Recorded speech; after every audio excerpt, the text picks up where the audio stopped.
예루살렘에 이르니 형제들이 우리를 기꺼이 영접하거늘 그 이튿날 바울이 우리와 함께 야고보에게로 들어가니 장로들도 다 있더라.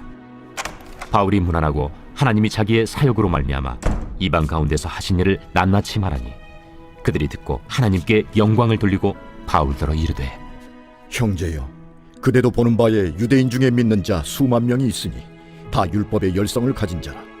네가 이방에 있는 모든 유대인을 가르치되 모세를 배반하고 아들들에게 할례를 행하지 말고 또 관습을 지키지 말라 한다함을 그들이 들었도다. 그러면 어찌할꼬? 그들이 필연 그대가 온 것을 들으리니 우리가 말하는 이대로 하라. 서원한 네 사람이 우리에게 있으니 그들을 데리고 함께 결례를 행하고 그들을 위하여 비용을 내어 머리를 깎게 하라. 그러면 모든 사람이 그대에 대하여 들은 것이 사실이 아니고 그대도 율법을 지켜 행하는 줄로 알 것이라. 주를 믿는 이방인에게는 우리가 우상의 제물과 피와 목매어 죽인 것과 음행을 피할 것을 결의하고 편지하였느니라. 바울이 이 사람들을 데리고 이튿날 그들과 함께 결례를 행하고 성전에 들어가서 각 사람을 위하여 제사 드릴 때까지의 결례 기간이 만기된 것을 신고하니라. 마침내 바울과 그의 일행들은 예루살렘에 도착을 합니다. 예루살렘에 도착한 그들은 먼저 야고보와 장로들에게 그간의 사역을 보고하면서 하나님께서 이방인들에게 하신 일들을 자세히 이야기합니다. 바울은 이방인 지역을 두루 다니며 그곳의 유대인들과 이방인들에게 복음을 전했는데요. 그래서 많은 지역에 교회가 세워졌고 많은 이방인들이 복음을 받아들이게 되었죠. 한편 야고보와 다른 사도들, 예루살렘 교회 성도들은 예루살렘 내에 있는 유대인들에게 복음을 전해왔습니다. 그래서 20절에 나오는 야고보의 말대로 예루살렘 내 유대인 중 믿는 자가 수만 명이 되었습니다. 이렇게 예루살렘에서 유대인들을 대상으로 복음을 전했던 야고보와 사도들, 그리고 이방 지역에서 복음을 전했던 바울, 이 모두에게는 하나님께서 각자에게 주신 부르심과 역할이 있는 것입니다. 특별히 바울이 많은 일을 한 것은 맞지만 바울 혼자서 다 한 것은 아니었죠. 지역마다 바울을 돕는 손길들이 있었고 그로 인해서 바울이 포기하지 않고 복음을 담대하게 전할 수 있었던 것입니다.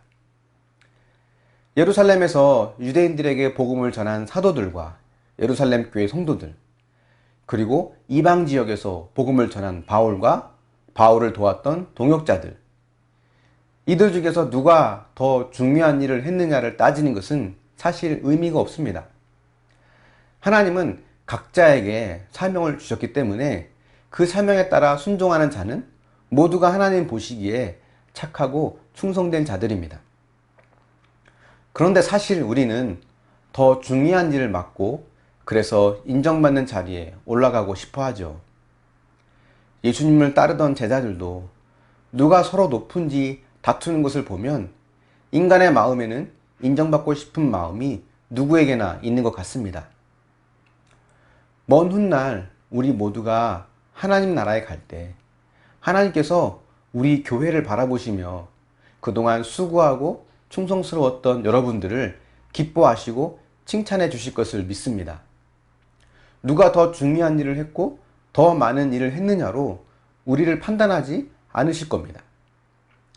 부르심의 자리에서 주어진 사명을 지키며 살아간 모두를 하나님은 기쁘게 보십니다. 내 자리에서 내게 맡겨주신 일에 잘 순종하는 것이 믿음의 가장 큰 결단임을 기억하고 그런 순종의 삶을 살아갈 수 있길 바랍니다. 바울의 보고를 들은 야고보는 예루살렘 내에 있는 바울에 대한 소문에 대해 이야기합니다. 예루살렘에는 바울이 모세와 율법을 무시하고 있다는 오해가 퍼져 있었습니다.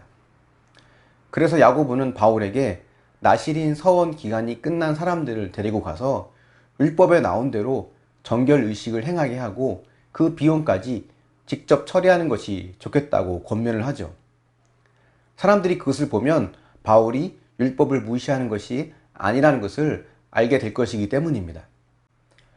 바울 입장에서는 앞으로 전할 복음을 위해 불필요한 오해를 해소할 필요가 있고, 또 정결 예식이란 것이 복음의 본질은 아니기 때문에 야고보의 권면을 받아들입니다.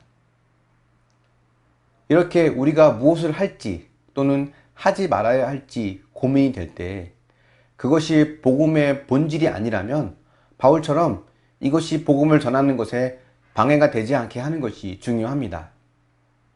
하나님이 다 아시면 그걸로 충분하지 않는가? 라고 말할 수도 있죠. 하지만 우리는 늘 복음의 전달자라는 것을 기억해야 합니다. 우리의 작은 말과 행동이 누군가의 구원에 영향을 미친다는 것을 생각해야죠. 그것이 믿는 자의 중요한 삶의 자세입니다. 나만 떳떳하고 하나님이 다 아시는 것으로 모든 문제가 해결되지 않습니다. 때론 구원을 위해 기꺼이 수고를 마다하지 않는 모습이 더욱 필요한 것입니다.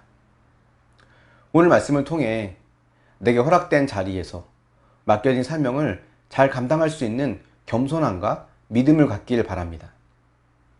그곳이 직장이 됐든 가정이 됐든 내게 주어진 그 자리에서 내가 해야 될 역할을 충실히 하는 것, 그것이 복음의 전달자로서의 기본적인 삶입니다. 그러한 겸손과 배려가 우리의 삶 가운데 말과 행동 속에서 늘 나타나는 저와 여러분이 될 수 있기를 예수님의 이름으로 축원합니다. 묵상해 보십시오. 하나님께서 여러분을 보낸 그 자리는 어디입니까? 나의 수고를 누가 알아주지 않아서 서운한 마음이 들진 않았습니까? 구원 때문에 손해보고 참아내고 있는 일은 주로 무엇입니까? 기도하겠습니다. 사랑의 하나님, 바울이 모든 사역을 마치고 예루살렘으로 돌아왔을 때 예루살렘 역시도 사도들을 통해서 또 예루살렘 교회 성도들을 통해서 복음이 많이 전해져 있었음을 봅니다. 이렇듯 각자의 자리에서 하나님께서 허락하신 사명이 있는데 하나님, 우리는 그 자리가 어떠한 자리이든 중요하든 중요하지 않든 내게 주어진 사명의 자리라면 끝까지 충성스럽게 감당할 수 있도록 믿음을 더하여 주시길 원합니다. 더 중요하고 인정받는 자리에 가고 싶어하는 우리의 욕망을 내려놓고 겸손하게 섬기며 또 베풀 수 있는 믿음의 삶이 될 수 있도록 인도하여 주시옵소서. 무엇보다 복음의 전달자라는 것을 기억하고 말과 행동 속에서 복음의 걸림돌이 나오지 않도록 주님 우리를 지켜주시고 날마다 겸손하게 섬기며 또 배려하며 또 손해보고 인내하는 삶을 통해서 누군가에게 구원이 전해지는 큰 역할을 감당할 수 있도록 우리를 사용하시고 은혜를 더하여 주시옵소서. 감사드리며 예수님의 이름으로 기도합니다. 아멘.